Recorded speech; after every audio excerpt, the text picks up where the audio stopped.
तो यू अपना गांव में दरअसल आपका स्वागत है। मैं हूं आपके साथ कुलदीप सिंह पठानी। यूपी के कई जिलों में इस वक्त बाढ़ है, कई जिले बाढ़ की चपेट में हैं। लखीमपुर खीरी में पहाड़ों पर हो रही लगातार बारिश के चलते शारदा, घाघरा, मोहाना नदी का जलस्तर बेतहाशा बढ़ गया है और इसकी वजह से कई गांव में बाढ़ से आफत सी आ गई है। कई गांव में बाढ़ का पानी घुस गया है। देर रात से नदियों के जलस्तर बढ़ने से इलाके के दर्जनों गांव में बाढ़ का पानी घुस गया, जिससे लोगों में दहशत पसर गई। बाढ़ के पानी से जिले के लगभग 35,000 की आबादी के बराबर के लोग यहां प्रभावित हुए हैं।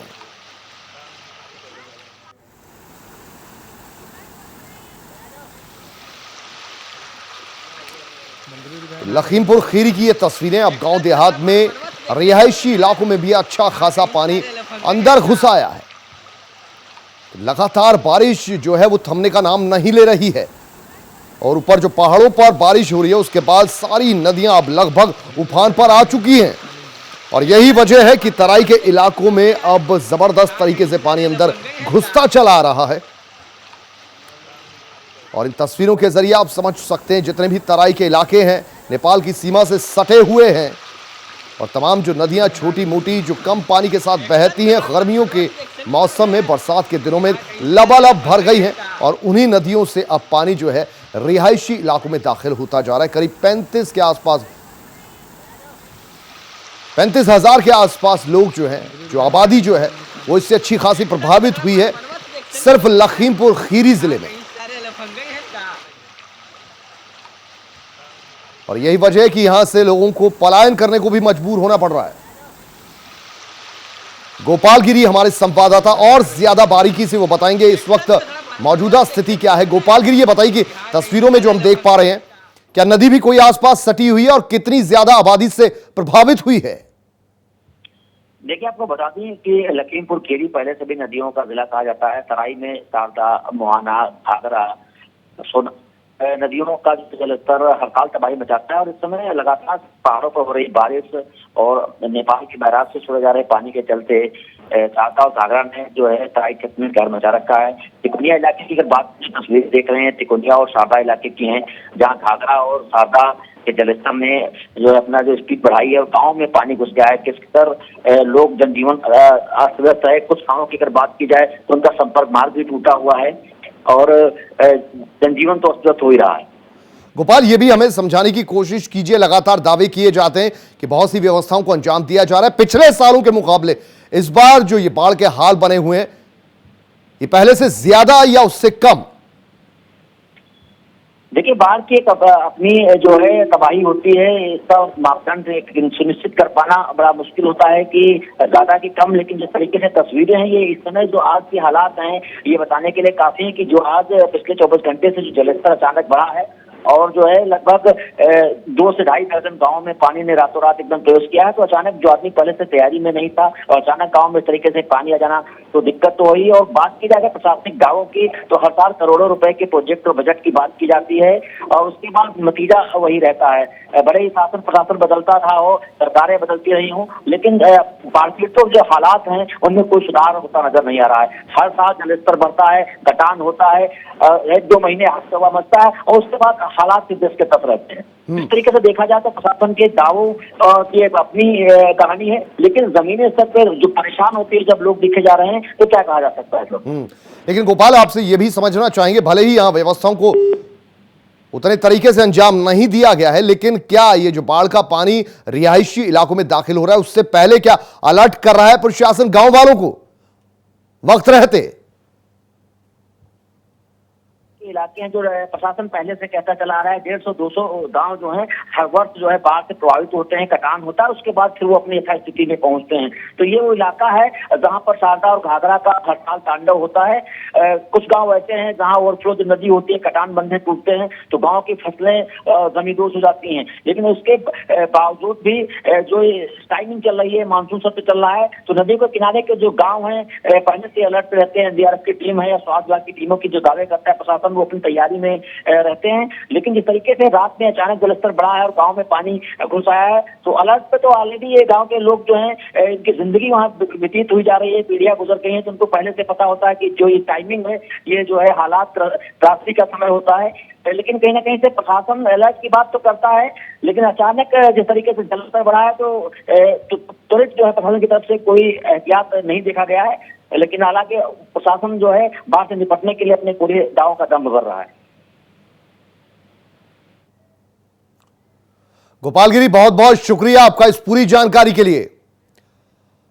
परवेज भी हमारे संवाददाता लाइव हमारे साथ जुड़ रहे हैं, उनसे भी जानना चाहेंगे वहां के हालात क्या हैं और हालात समझने की कोशिश करेंगे। परवेज, ये बताइए कि परवेज अहमद इस वक्त हमारे साथ लाइव जुड़ गए, हमारे संवाददाता। परवेज, यहां पर हालात क्या हैं? और जैसा कि हमने लखीमपुर खीरी में देखा, वहां पर 35,000 की आबादी प्रभावित हुई है। यहां कितनी बड़ी आबादी प्रभावित हुई है? कितने गांव इस बाढ़ की चपेट में हैं?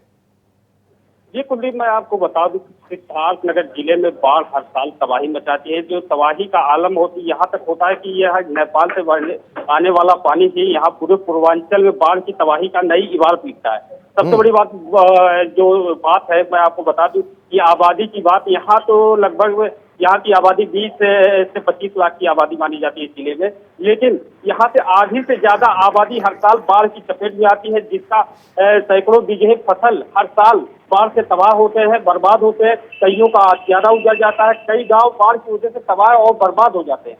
सबसे बड़ी बात है कि बाढ़ को लेकर जो प्रशासन दावे करता है हर साल, करोड़ों रुपए का प्रोजेक्ट की दावे करता है कि हर साल बाढ़ से निपटा जाएगा, तटबंधों की रक्षा के लिए तमाम पैसे सरकार देती है, लेकिन स्थिति जस की तस हर साल बनी रहती है।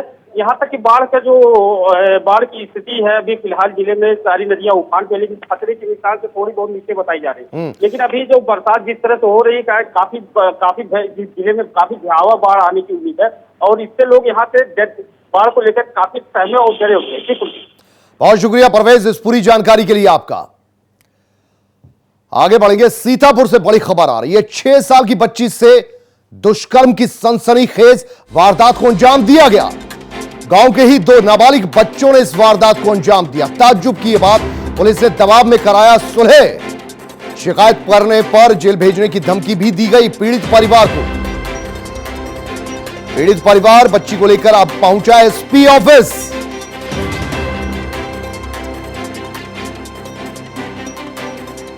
संवाददाता हमारे अमरजीत इस वक्त फोन लाइन पर और ज्यादा जानकारी लेते हैं इस मामले पर। अमरजीत, ये बताइए कि नाबालिग बच्ची और नाबालिग ही बच्चे, लेकिन शिकायत करने की जब बात आती है तो फिर ना कर दी जाती है, सुलह की बात की जाती है।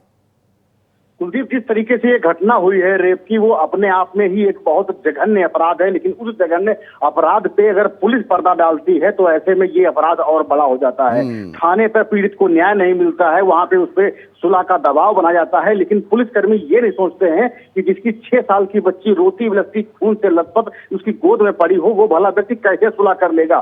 पीड़ित व्यक्ति थाने से जब उसको न्याय नहीं मिलता है तो थक हार करके वो जिले के मुखिया के दरवाजे पर पहुंचता है, लेकिन वहां भी एसपी के माध्यम द्वारा उसे घंटों इंतजार करवाया जाता है। घंटों इंतजार कराने के बाद उसको एसपी से मिलने की अनुमति दी जाती है, जबकि इन पूरे ऐसे अपराधों में मुख्यमंत्री खुद बहुत संजीदा है इन सब घटनाओं को लेकर के, उनमें त्वरित कार्रवाई के निर्देश दे रखे हैं। लेकिन सीएम के निर्देश के बाद भी देखा जाए तो स्पंदना पुलिस का एक अमानवीय चेहरा सामने आया है कि रेप पीड़िता जब थाने पहुंचती है तो उसका मुकदमा लिखने के बजाय उस पर सुलह का दबाव डालते हैं। तो कहीं न कहीं ये जो है मुख्यमंत्री की जो मंशा है उसको ऐसे पुलिसकर्मी निश्चित तौर पर पलीता लगाने का काम कर रहे हैं। जी कुलदीप। जी बिल्कुल अमरजीत, ये पुलिस है, कानून व्यवस्था को बनाए रखना इसकी जिम्मेदारी है।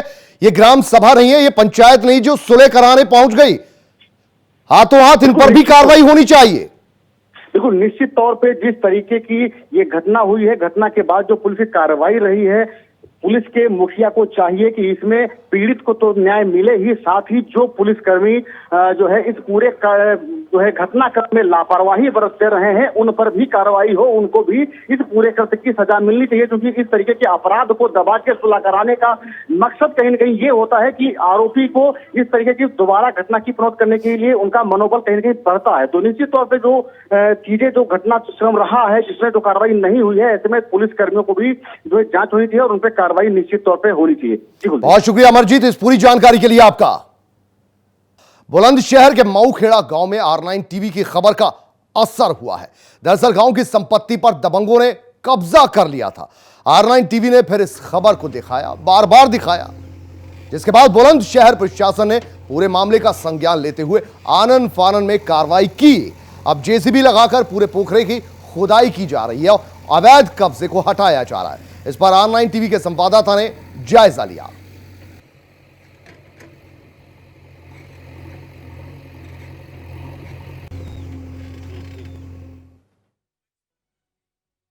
के मऊखेड़ा गांव में मौजूद हैं। प्रमुखता से हमने इस गांव की खबर दिखाई थी कि किस तरह इस गांव में जल भराव की समस्या बनी हुई है। गांव के जो पोखर हैं उस पर दबंगों ने कब्जा किया हुआ है। तस्वीरें दिखाना चाहूँगा।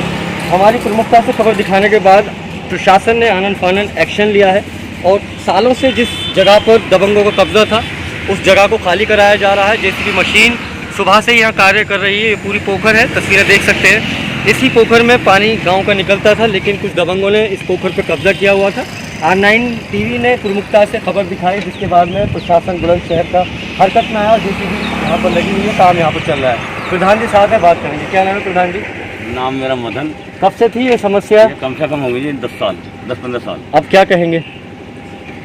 आपका शुक्र है, बहुत बहुत शुक्र है आपका। आपने ये चैनल पर दिखवाई, आपने ये काम करवाया, तो कहीं ना कहीं अब ये समस्या गांव की दूर हो जाएगी। जी जी, जल भराव वाली। जी जी, समस्या दूर हो जाएगी और आपका बहुत बहुत शुक्र है चैनल का।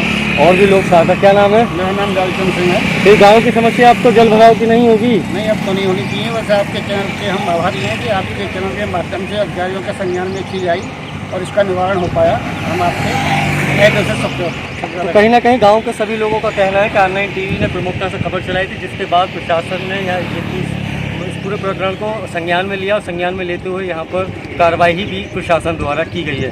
कम से कम जो गांव के लोग हैं अब सुकून से अपना जीवन जी पाएंगे, क्योंकि उनके गांव में जल भराव की जो समस्या थी वो अब दूर हो जाएगी।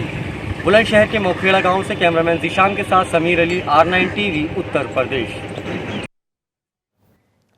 और अब खबर कुशीनगर से, जहां जिले के गौरी जगदीश गांव में बकरी चोरी के आरोप में पंचों ने नाबालिगों को तालिबानी सजा दे डाली।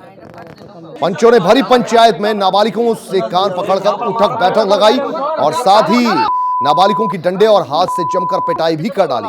गांव में पंचों की इस करतूत का वीडियो तेजी से वायरल भी हो रहा है।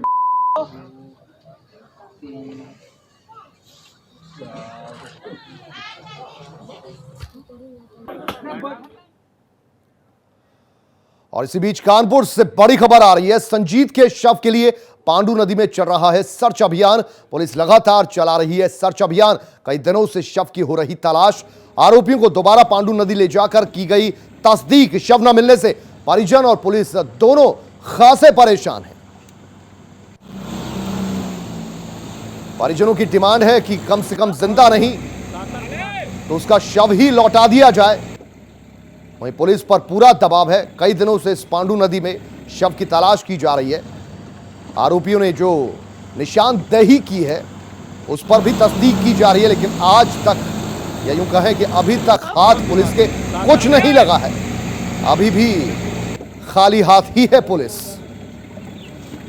लेकिन सर्च ऑपरेशन पुलिस का अब भी जारी है। वजह बिल्कुल साफ है।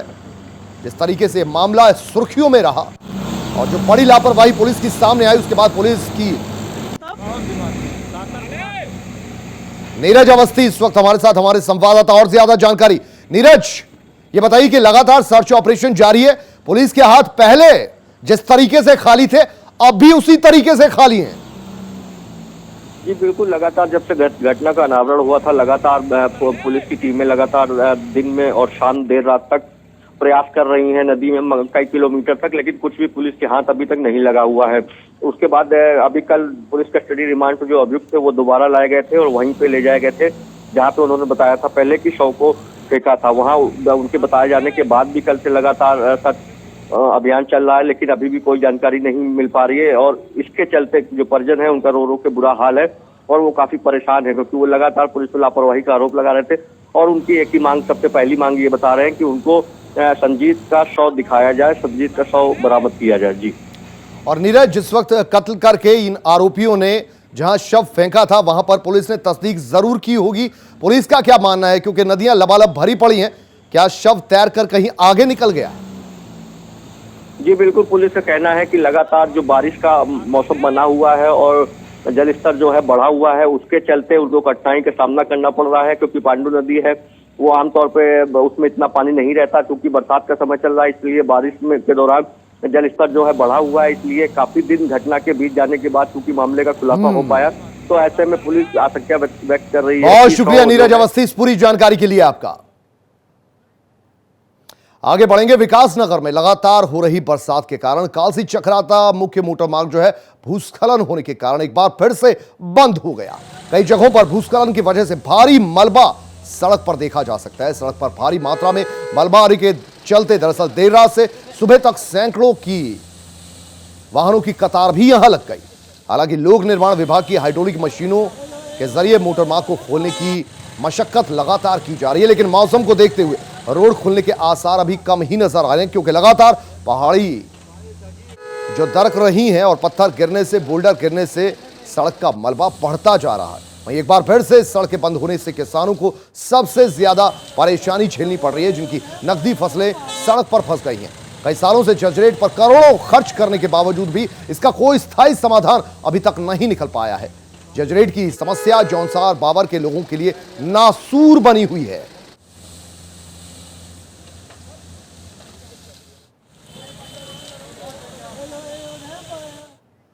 उधर मिर्जापुर में आत्मनिर्भर बनाने के लिए बेरोजगारों को ट्रेंड कारीगरों के द्वारा प्रशिक्षण दिया जा रहा है। ट्रेंड कारीगरों के माध्यम से घंटों बेरोजगार युवकों को प्रशिक्षण देकर हुनरमंद बनाया जा रहा है। बढ़ई हलवाई का प्रशिक्षण भी दिया जा रहा है। बच्चे खुद का रोजगार कर सके, ऐसा माहौल तैयार किया जा रहा है।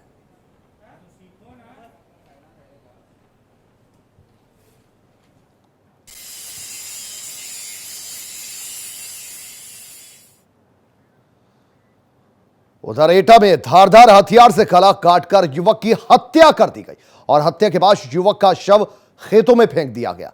कुछ दिन पहले परिवार से युवक का दरअसल विवाद हुआ था। मामले में पुलिस ने कुछ आरोपियों को हिरासत में लेकर मामले की जांच भी शुरू की है। नया गांव थाना क्षेत्र के नगला विष्णु की यह घटना बताई जा रही है।